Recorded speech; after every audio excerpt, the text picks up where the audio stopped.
Hello guys, good afternoon. Gusto ko lang pong i-share ang aking pregnancy journey at the age of 40. So, OFW po ako 6.5 years and then umuwi ako June 16, 2023 and then July 29, 2023 kinasal po kami ng aking LDR boyfriend. So, yung pinapangarap ko dati, so nangyari na.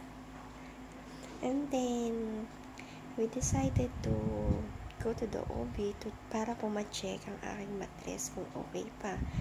Pero, hindi po namin agad ginawa yun.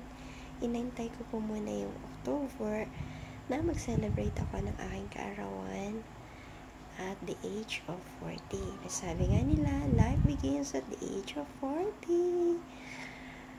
Celebrate my birthday with my family and also my husband.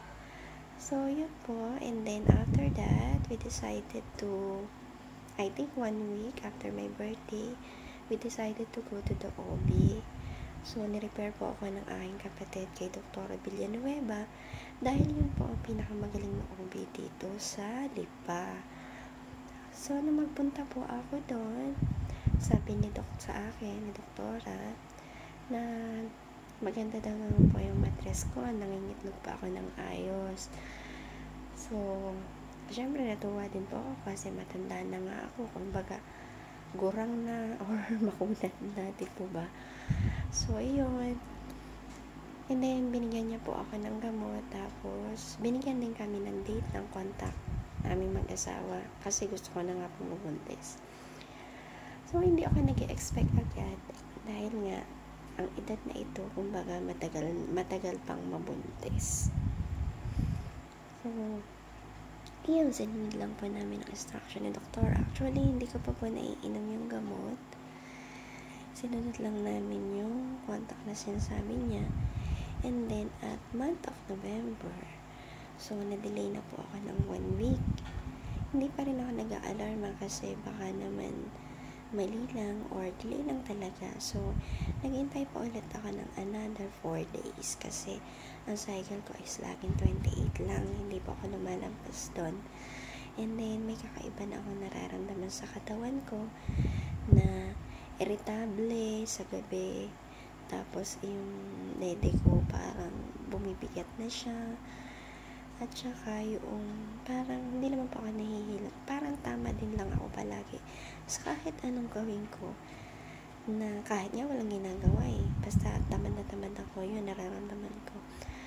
So, on Wednesday, kasi nagnobena po ako sa Reden, dumaan ako sa butika ng pregnancy.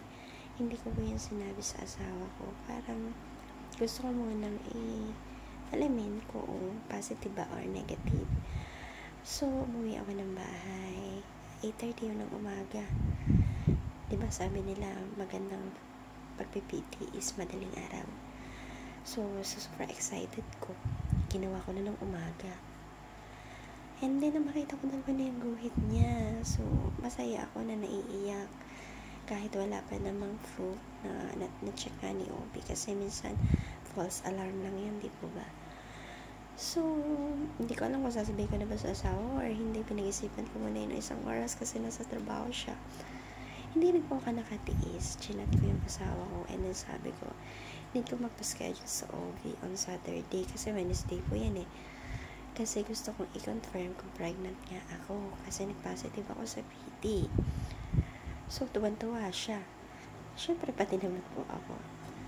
And then, nagpunta po kami ng OB kay Dr. Villanueva again. And then, nagulat siya. Kasi, ang dali ko daw nabuntis. Karamihan daw kasi kapag may edad na, syempre, mahirap na nga mabuntis. So, syempre, tuwan-tuwa nandun na daw yung baby sa aking mattress.